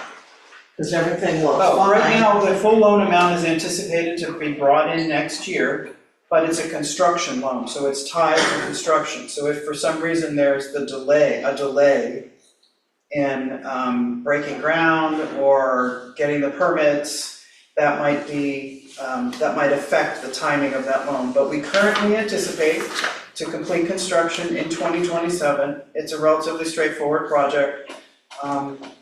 And the full loan amount is shown in 2027, and the schedule of repayments is based on that.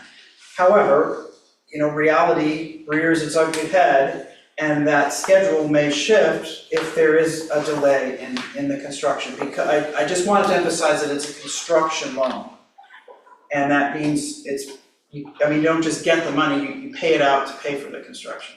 Well, I've got that, it's just, it changes the numbers if you take 3 million out of everything for 2027 and put it somewhere, I'm just saying it makes a difference, and I just.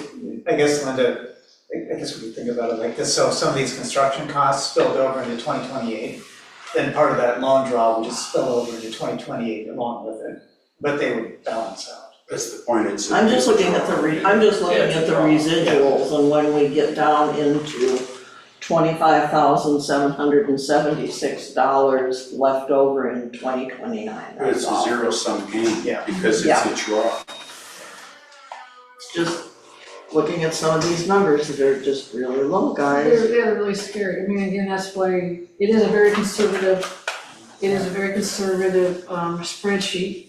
And to know that, we can do a 3% across the board of going forward, which is probably less than, it should probably be like 4 or 5%, but at least 3% gives us a cushion as we move forward if we want to do that, if that looks like that's where we want to go. It'd be nice to build instead of just maintain. I hear you. I don't even know if Joel knows yet what percentage we're funded. All I know is the numbers from last year for where are we with our reserve funding, and I don't know if you've gotten all that information from them yet or not. No, matter of fact, the next step will be like these changes will then get plugged into the new reserve study model.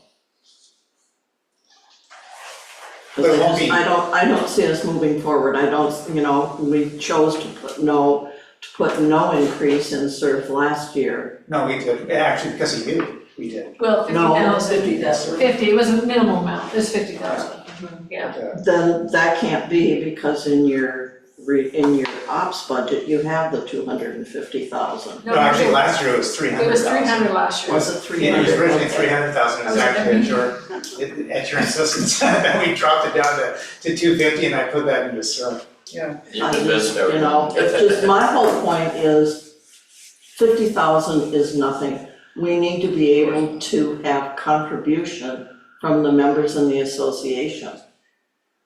You know, if you took 50,000 and divided it by 117, I don't think you'd have. Well, the good thing, at least in 2027, it's 6%. I'm really pleased with that. Yeah. You know, I think roads is fine. I think the only thing that could hurt us in roads as far as funding and money is these couple of bridges that we've put off that are gonna do nothing but increase in pricing, and they're right now over the top. Regulatory wise. Yeah. So I want to clarify, you said 6% increase to SURF, that's not correct though. 6% is going to ops. No, 6%. The SURF dues go up from 2026 to 2027, 6%. The dues proposal The dues proposal. will delineate that. You can see, we took the increase that would normally have gone to roads and mailboxes if we increased 6% across the board. We took that and added it into ops in order to make ops balance out. But SURF retains the 6% increase in the contribution. Roads and mailboxes are gonna be the same contribution as in 2026. Okay. That's how that works out. Awesome. Any other questions on SURF? The bridges that we have that are sitting over there, we haven't installed, we have the funds for that already. We all, We already paid, awarded we the paid for contract. the bridges themselves. Yeah. We have the bridges and we okayed the project for Area Z Bridge that we've taken from the other bridge, So the so. Culvert 4 Bridge, the design and permitting was completed, and now the construction had to move to next year because it would extend beyond the watershed window and require dirt earthwork. And I think we've paid for the bridge, I think, But we took itself. money from that culvert 4 to help with Area Z. Well, Area Z Bridge and Culvert 4 Bridge were a single project initiated way back when and held up by the county's process, right? Yeah. And so we won't know if there's a shortfall Okay. for that bridge until next year when we get to it. So in a way, we'll cross that bridge when A couple of- You love money. I give them. Water under the bridge, man, water under the bridge. Let's do roads. All right, so we have this beautiful picture to look at. Yes, beautiful. Sun Valley in all its glory. And the roads and drainage plan leads directly into the roads budget. And that is actually solidified in policy of the association. There's a policy that says you need to have an external engineer come and look at your roads every 5 years, and based on what they tell you, you need to fund it, because roads are important, and that's an excellent policy. So, following that policy, in February of 2023, the board awarded a contract to Impact Design for the development of a 10-year maintenance plan for SVCA's roads, culverts, and bridges. This comprehensive plan was presented to the board in January of 2024. The plan includes a prioritized list of projects by year, along with estimates of the cost of each project, which the 2027 roads capital budget applies an increase to at an inflation rate of 4% per year. So even though the estimates are from 2023, we increment them by 4%, and so far we haven't been terribly far off. So that's been encouraging. The 2027 roads capital budget aligns exactly with the recommendations made by Impact Design in a 10-year plan, with a few key exceptions. We do not blindly, 3 years after they did the inspections, we do not blindly go out and repair things. Instead, Impact Design, along with maintenance, and PNW, our capital project manager, Tyler Andrews, they go out and they look at all this stuff.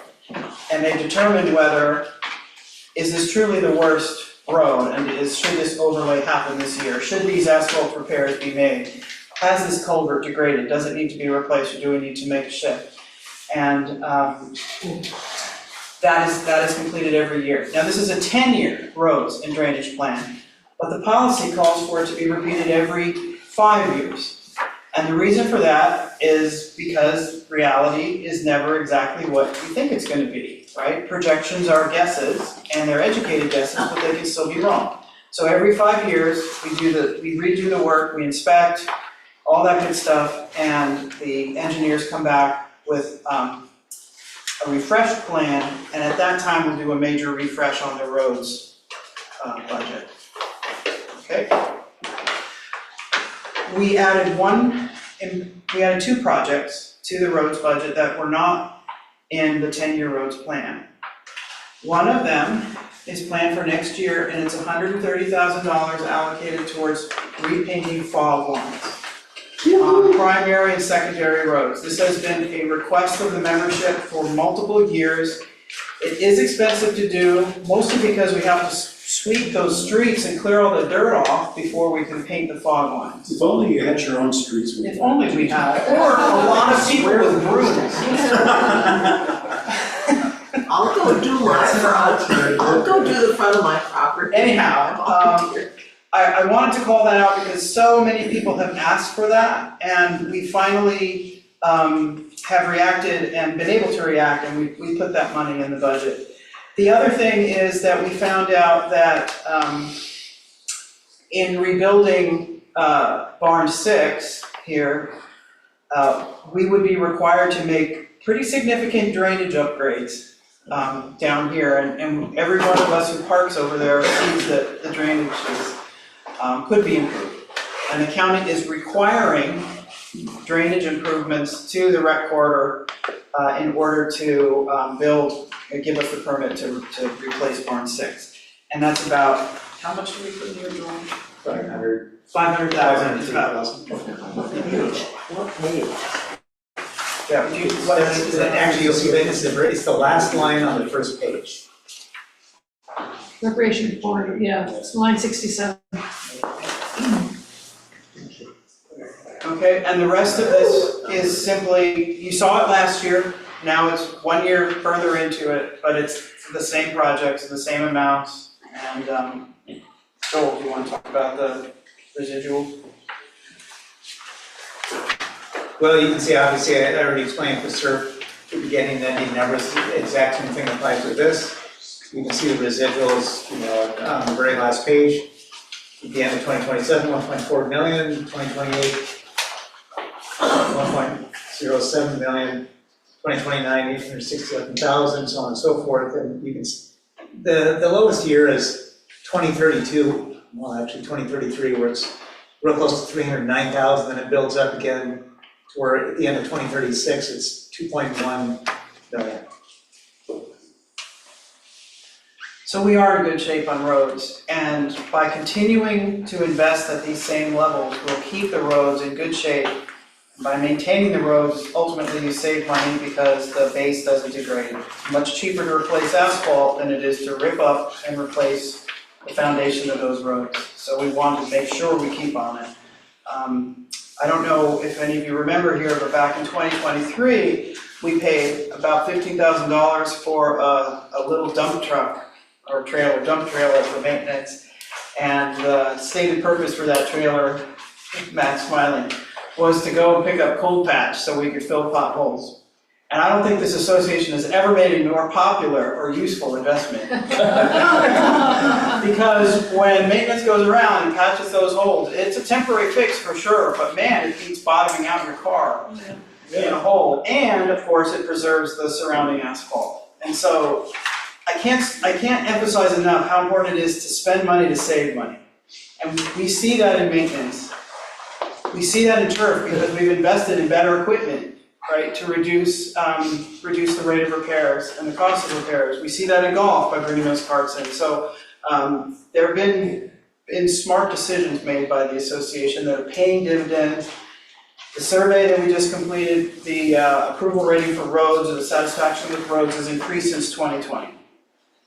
That's great. That's a great result. We have a ways to go. We need to continue to work at it, but we're in much better shape on roads. So I'm very excited that we end on a high note. Are there any questions about roads? Yeah, I have one. We'll go with, all right. Can I go first this time? Because I only have one. Yeah, you can, go ahead. I think in 2016, Linda, I'm gonna need your help on this. In 2016 or 17, the association voted to increase the roads budget by, I think, 110 or 124,000 to do vegetation control, which was a 10-year project. Yes. And AJ stopped doing it, and I remember chastising him verbally at a meeting saying, why are you not doing this? And it's dropped off from that. We had maintenance organization providing summer help, and they went through the roads section by section and cut the overhead trees and cleaned out the swales and culverts so that it supported the roads by not washing them away. And it's dropped off now, and the members did vote that money into our roads plan, and it's not being And done. actually, that's the very last line in the. Let's take a look. I was gonna say, I was gonna say it's been in there every year because there's kind of a base amount and then there's the amount that it's increased by Joe. Go to the very last page. Well, I see recreation corridor grading. Great. Go to page 249. Different colors as well. We just used 2016 SGM Page manual. What's the number? For 27? So it's row 249. 249. So are we spending the money? Oh, yeah. Oh, yeah. Well, I want to thank you. I didn't think we were. Excellent, thank you. Sometimes, Yeah. Mitch, you need to know even when they don't spend it all, it's carried over. Oh, I just, So that, Yeah. Or was it Ray? I knew. Let's go Ray and then I we'll. just wanted to thank Joel and doing hard work on this. I mean, I can actually understand this. This is pretty good. Because thank you for the walkthrough and looking. I was on it all the way. Thank you. Hard work. I noticed in 2027, there's no money for road signs, and there's been a request for emergency exit signage in the upper gates on the main roads. Exit sign, exit to Lake Louise Drive, or exit to Lake Washington Boulevard in case of an emergency, or new people that live here, or visitors, can't find their way out. Yeah, sounds up for getting hard to. So, I'm just wondering if we, In 2025 was approved for street signs and pavement work and repairs, close to 24,000. but it hasn't happened. Well, yeah, we did, we spent it all. Every year, street signs are replaced. Big improvement. You want additional signs? Yeah, this is additional sign. Yeah, well, we can definitely Just look off to the add main that. road. Right, but this is the first that I'm hearing of it, I'm sorry, and we would need to plan out exactly what to do. And that would be Yeah, just but- like a plan. Sure, but I mean, It is being asked for. Big improvement. Big improvement. FYI, We'll go with Linda. when I first moved here, and I don't think it applies now, if your street was a through street, it had a white sign. If it wasn't a through street, it had a red sign, which meant you're gonna get nowhere fast on this road. We've changed the way roads are. I used to be 33 Wisteria Lane, now I'm 5, and that's thanks to the postal service. But the street signs, if they were white, it meant that if you stay on the street somehow, you may go forever, but you can get out. But if they were red, you knew that they were cul-de-sacs at the very end of them, like Loganberry Lane ends up at Sonia's house, and it's a dead end. It would be a red sign. well, was that a correct statement? I'm trying to give a street up by me, that Flower Court, which is by me. Wisteria itself, Wisteria Lane right now, the way it is red, and so, but I'm saying, that way people knew, but I think since then, we've just put in white signs. the different colored signs were very mysterious to me when I joined. And after going through multiple filing cabinets that were extremely dusty, I actually found a memo that said, if you're in gate 9, you have blue signs, and if you're at gate 28, you have red signs. And so I think over the years, there's been many different interpretations of it. But right now, the white signs show up the best, they're the easiest to read, that's what we've been doing. Oh, I agree, and when they wash them, they're beautiful, they wash them quite frequently. The deer come out and watch them Yeah, in my yard, Yeah, so. so we've done 2 hours. Yep. And a couple of minutes of really intense looking at numbers. I think you can see that while we have, unfortunately, to accommodate significant increases in categories that are, for the most part, outside of our control, utilities, insurance, medical insurance, fuel costs, that we're trying our darndest to keep costs in line, to keep dues increases as low as possible. And I think that we have no special assessments. As many times as I can say those two things, I think that's the message we want to get out. And it's important because our members have told us that that's important to them.